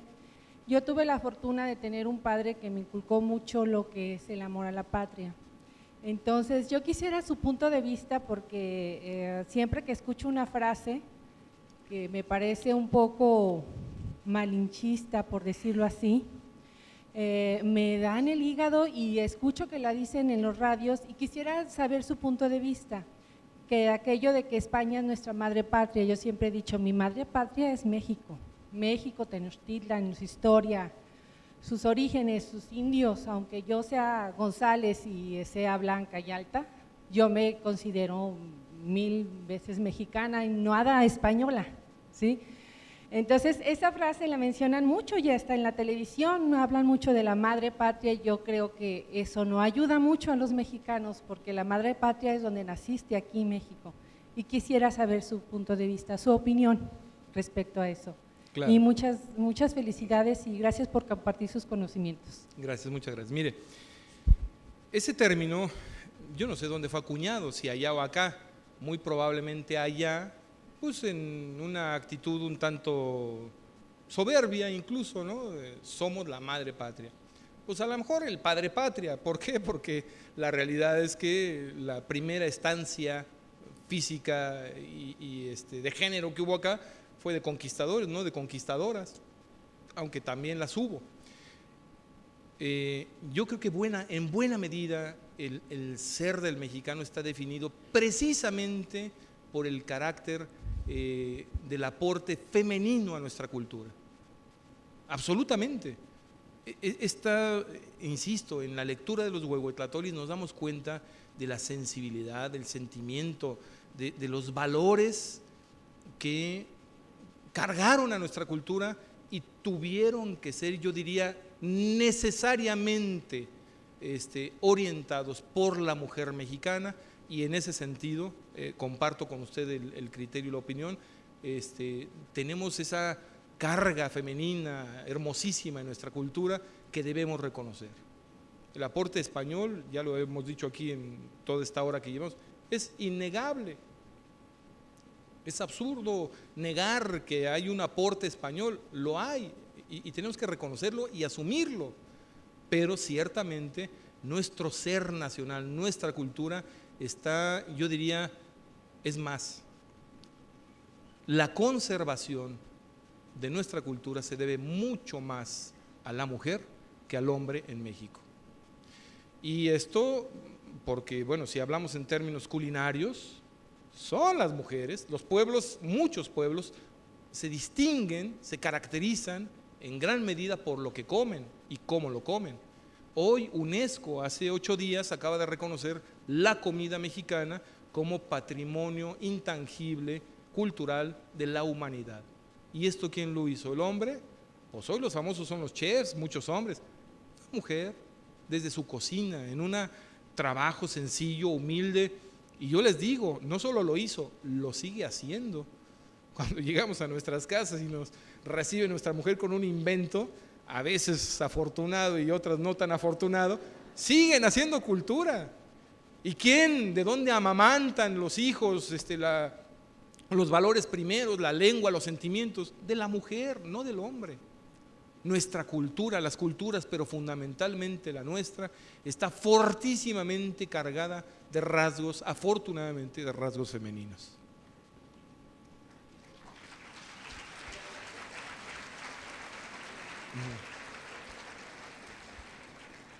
Sí. Buenos días a todos. Primeramente, muchas gracias por su conferencia, que para mi gusto estuvo magnífica. Yo soy madre de familia, yo no soy maestra, y pues escuché muchas cosas que yo ignoraba, no sé los maestros, y perdón, mi comentario, bueno, yo no tengo muchísimas preguntas, pues no acabaría de contestármelas en todo el día.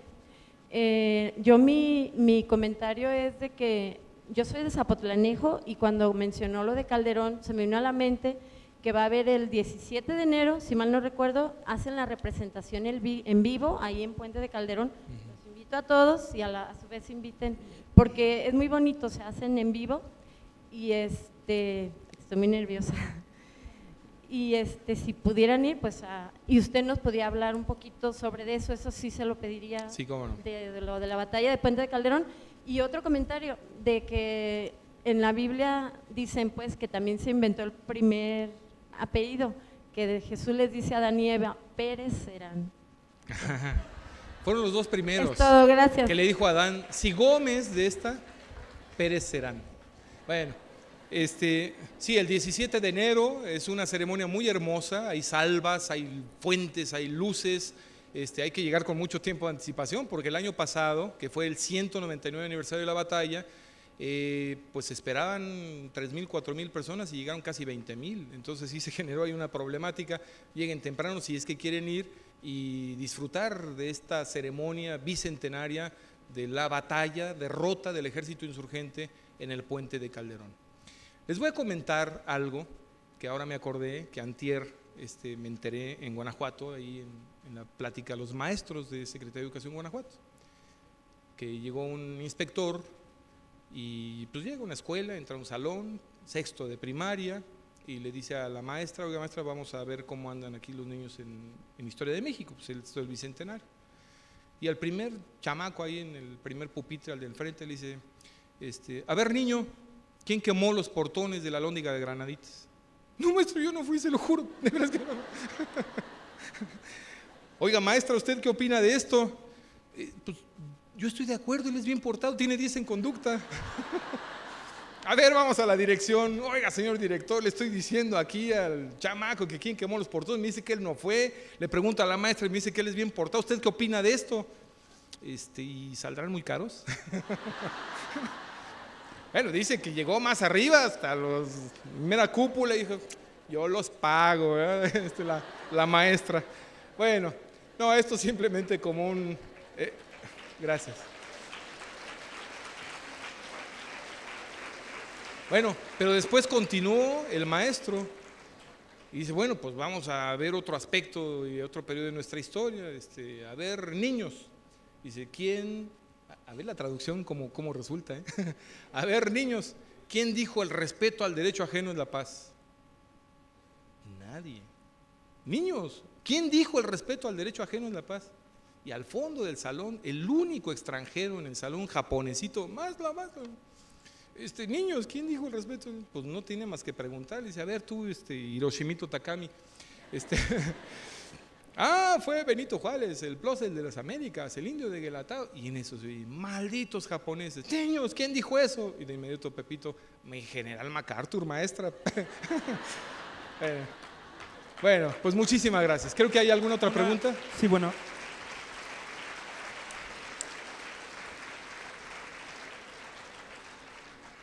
Bien, de antemano felicitarte a ti, Alejandro, por este discurso apasionado y por este conocimiento histórico que tienes sobre nuestra cultura. Aquí el cuestionamiento que a mí me hace como educador y como comunicador que cubro eventos culturales es ¿qué está haciendo Secretaría de Educación y Secretaría de Cultura hablando de proyectos? Poca cultura en las escuelas, hablando del conocimiento formal y de la educación básica, y poca educación en los ámbitos culturales. Hablo de los espacios físicos públicos que tanto tú como el ingeniero Gloria, pues son los que nos dirigen a nivel gobierno del estado de Jalisco. ¿Qué podemos hacer? ¿O qué vamos a hacer? ¿Y qué proyectos hay? Claro. Yo puedo hablar de lo mío, porque lo otro sería entrar en juicios que en estricto son personales y no me corresponden. Yo creo que se está haciendo un gran esfuerzo en materia educativa, no solo en Jalisco, en México, pero que también falta mucho por hacer. Falta reorientar el sentido educativo y miren, yo creo que también no solo el tema de la formación intelectual de los educandos, sino la formación de la voluntad. ¿Por qué hay tantísimo porcentaje de violencia intraescolar? Yo no me gusta decir el bullying, o cómo le digo. Es violencia intraescolar, así como hay violencia intrafamiliar, violencia en medios, violencia social, es violencia intraescolar. Y hay violencia entre los maestros y de los maestros a los niños, y violencia entre los niños y de los niños a los maestros. O sea, no es solamente un fenómeno, un apodo, un señalamiento, una relegación de un maestro a un niño puede determinar su futuro, ¿eh? Y eso es violencia, y eso tenemos que reconocerlo. Hace falta mucho, mucho trabajo ahí. En términos de formación de la voluntad, yo sí estoy convencido de que buena parte de lo que hoy sucede en México, esas ejecuciones, purgas, narcotráfico, asesinatos, tienen en el fondo un origen en la familia y en la escuela. Es falta de educación y de educación en valores. Y además eso, de todo aquí lo que hemos dicho, esa imagen que hoy de México hay en el extranjero, con todo esto que hemos mencionado, ese es el anti-México. Eso no es México. México es el que cree y el que crea, el que trabaja, el que estudia, el que construye, el que edifica, el que forja. Lo otro es el anti-México. Y somos muchos, pero muchos más los que formamos México. Y tenemos que trabajar para ahogar en bien el anti-México que nos está mostrando los medios de comunicación. Y podemos, falta querer. Y tiene que ser con valores, los valores por delante, la verdad, el bien, la belleza, la justicia, la libertad, la democracia, la solidaridad, los valores humanos trascendentes, la justicia, la fortaleza, la templanza. Sin esos valores va a ser imposible que en esta sociedad, que en nuestro México, reine la armonía y el trabajo dirigido hacia el bien común. No es posible. Entonces, ¿qué hay que trabajar mucho? Miren, esto que estoy viendo aquí, yo no sé si en otros estados de la República, pero aquí, de aquí ustedes van a salir transformados. No van a ser los mismos. Y esto se refleja en las aulas, y no en las aulas, en sus alumnos, para forjarlos en su intelecto y en su voluntad como hombres de bien, hombres y mujeres de bien. México no va a cambiar si no cambiamos cada uno de los que nos decimos mexicanos. No es un cambio estructural, no es un cambio que se dé por decreto, no podemos cargarle a Calderón la responsabilidad, cada uno de nosotros. México es el conjunto, es la constitución, es la comunidad constituida por cada uno de nosotros. Si nosotros no cambiamos, no va a cambiar México. La falta de respeto a la autoridad. Yo soy servidor público y político. Hace unas semanas, cuando estaban comentando en la radio la propuesta esta del tren de Zapopan a Guadalajara, cuando se dio todo lo del macrobús y demás, no voy a dar el nombre, me lo reservo, una locutora dijo, pues a lo mejor si hacen un tren de mulitas para darle trabajo a los políticos. Es una falta de respeto y es una falta de autoridad. Nuestros hijos, los niños, si no hay respeto a la autoridad, ¿qué habría pasado si un político hubiese dicho eso en la radio, en el periódico, respecto de un comunicador? No, olvídense, ¿no? Se lo acaban. Ellos sí lo pueden decir. ¿Por qué? La falta del respeto a la autoridad. Entonces, los valores, es mucho lo que tenemos que trabajar en el ámbito de cultura. Ha de haber pensado el maestro, dice, no, pues ya se fue por otro lado y de cultura ya no nos dijo nada. Lo que a mí me corresponde, lamentablemente también hay un elemento que no podemos ignorar, y que es que nuestro trabajo está en función del presupuesto asignado. En la Comisión Nacional, en el Distrito Federal, gastaron, yo no sé si habrán ganado, pero gastaron cientos de millones de pesos en cuestiones efímeras. El desfile del 16 de septiembre y luego del 20 de noviembre, y los cohetes y las luces en los edificios de la Plaza de la Constitución, millonadas, decenas de millones, cientos de millones de pesos. Aquí el poco presupuesto que logramos fue para hacer publicaciones, investigaciones, museos, rescates arqueológicos y de edificios, porque eso queda a la posteridad. Porque pagar 30, 35 o 350 millones de pesos en un espectáculo que dura 7 minutos, pues sí, el impacto emocional momentáneo es altísimo, ¿no? Y las notas de prensa al otro día. Pero ¿y qué queda de eso? Hay que hacer cosas que duren, que permanezcan, que impacten incluso a las siguientes generaciones.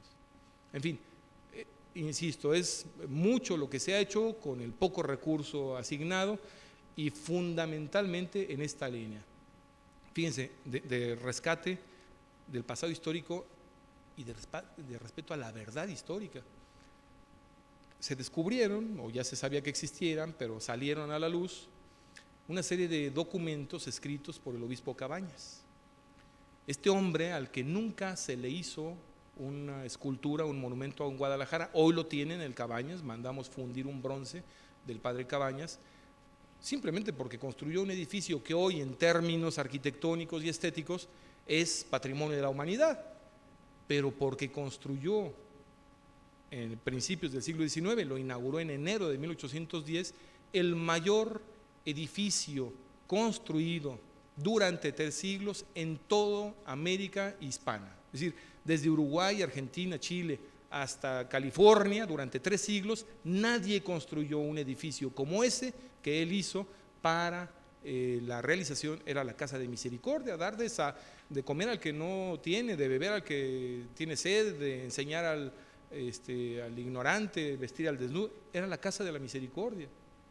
No tenía un monumento. ¿Y saben por qué? Pues porque el señor firmó el acta de excomunión de Hidalgo y después fue el que coronó a Agustín de Iturbide. Son hechos históricos. No podemos arrancarle a este hombre el mérito que tuvo en su momento. Bueno, son circunstancias de la historia. Bueno, estos escritos de él que se encontraron en donde es, bueno, una pluma flamígera contra Hidalgo. Pues el señor cardenal dijo, eso lo hizo él y es historia. Y hay que difundir la verdad histórica, duélale a quien le duela. Así tiene que ser. La verdad histórica, duélale a quien le duela. Al presidente de la Comisión Nacional del Bicentenario, yo le propuse, cuando menos en un par de ocasiones, fíjense lo que voy a decir, repatriar los restos de Porfirio Díaz. No sé, el tirano. Pues sí, pero la batalla del 5 de mayo en Puebla, desde una lomita, lejecitos, Zaragoza estaba dirigiéndola. Quien se la rifó ahí fue el coronel Díaz. No habría habido 2 de abril ni entrada de Juárez a la Ciudad de México sin Porfirio Díaz. Las 70,000 kilómetros de redes ferroviarias de México, que después no se construyó ni un kilómetro más, se la debemos a Díaz. Si el señor hubiese renunciado antes de su última reelección, pues sería el héroe nacional, ¿verdad? Cometió el gravísimo error de pretender permanecer en la silla cuando ya aquello era imposible, ¿no? Reconciliémonos con nuestro pasado histórico, ¿sí? Bueno. A ver. Sí, yo. Buenas tardes a todos, días.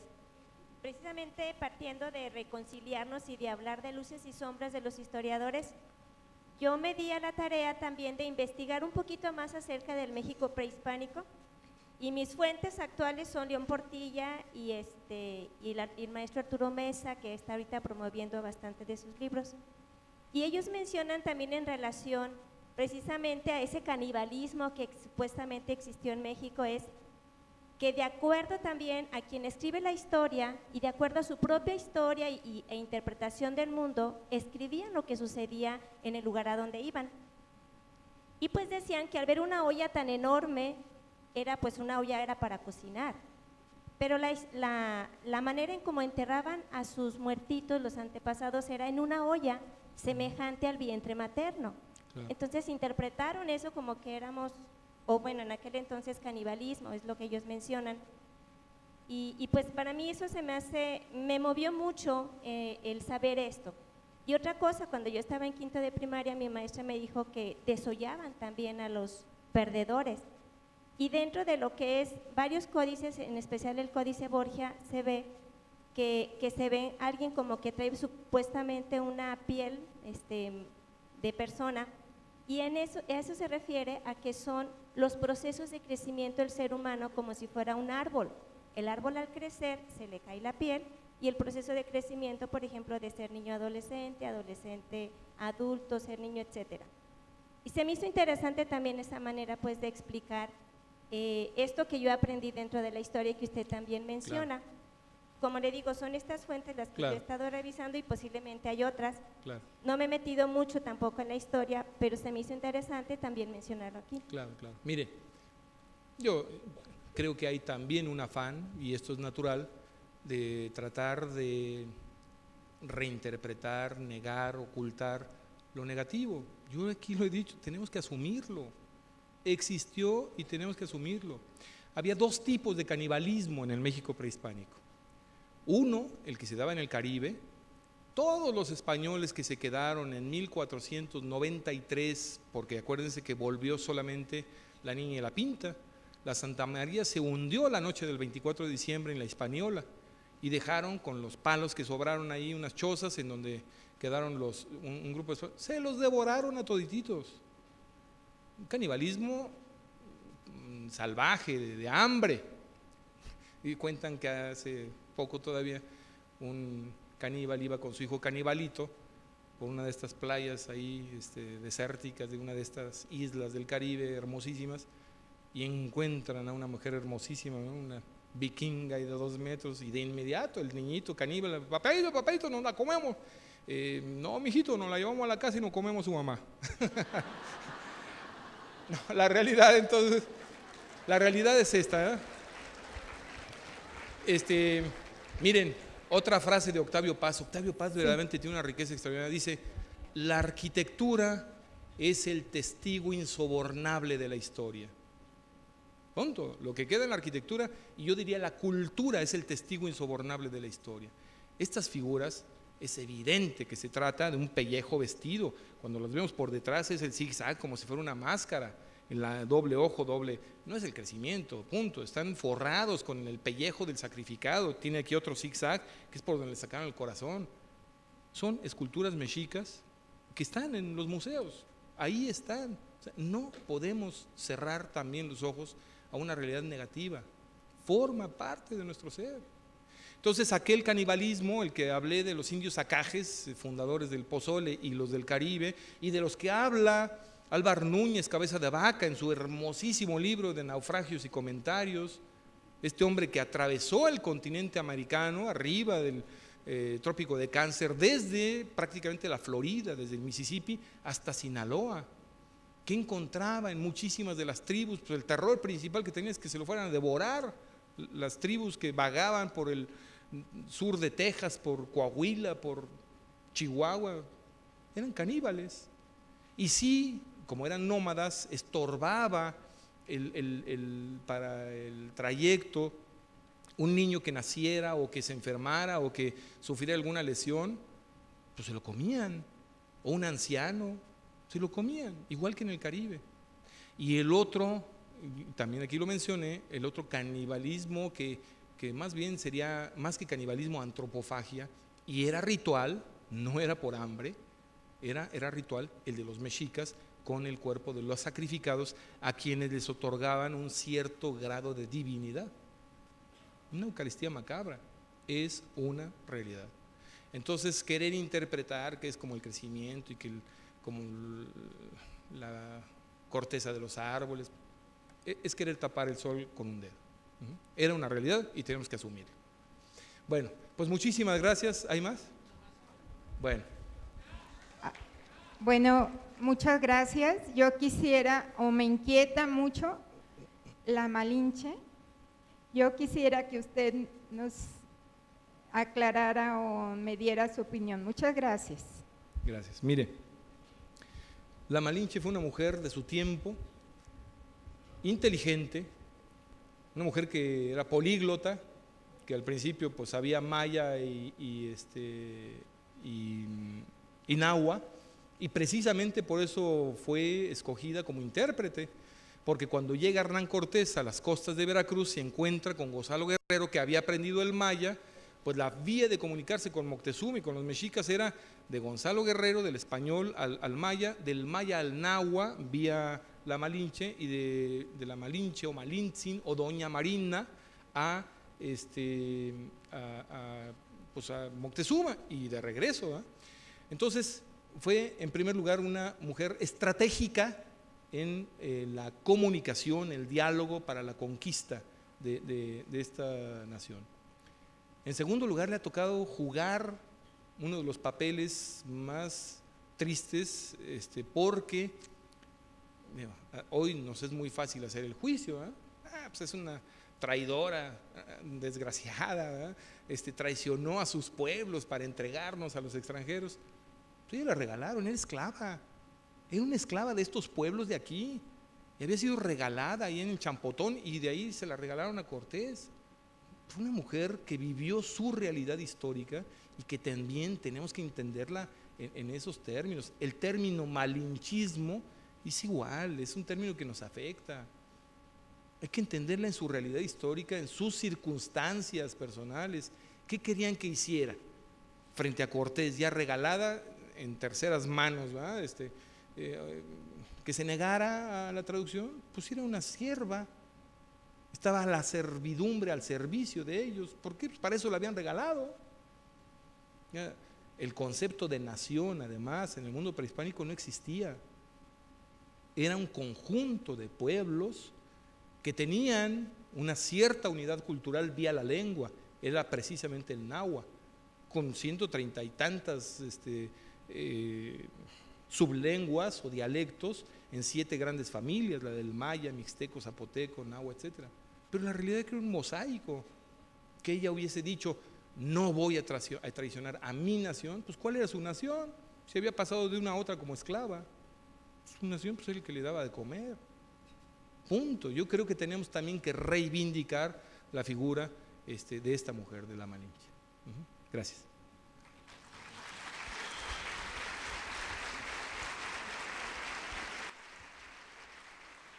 Arquitecto, hay muchas preguntas, tenemos que pasar a receso, pero sin que suene abuso y considerando el tiempo de participación que tiene el director del Encuentro de Valores, le pregunta que si después de receso usted nos puede fortalecer con tomar el tiempo del arquitecto para dar continuidad con preguntas y respuestas, o ya No, ahí sí me apena mucho, a las 12 tengo que ver a una diputada de la comisión. Discúlpenos por los tiempos, aquí tengo como 3 maestras, allá tengo como otras 5, y espero que nos entiendan, por favor. Vamos entonces a agradecer Bueno, pues públicamente. muchísimas gracias. Gracias.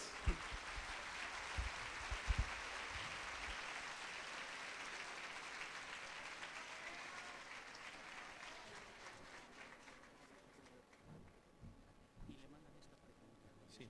Bueno, el correo electrónico es mi nombre y apellido, alejandro.cravioto, con V y una sola T, alejandro.cravioto@jalisco.gov.mx.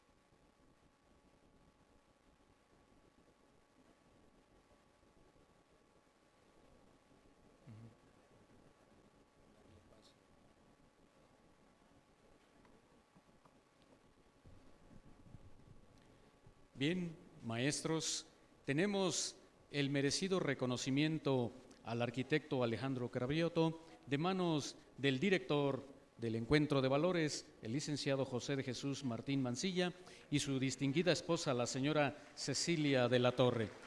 Enhorabuena, arquitecto, y gracias por su excelente participación. Ha dejado en todos nosotros una grata experiencia y un buen sabor de boca. Muchísimas gracias.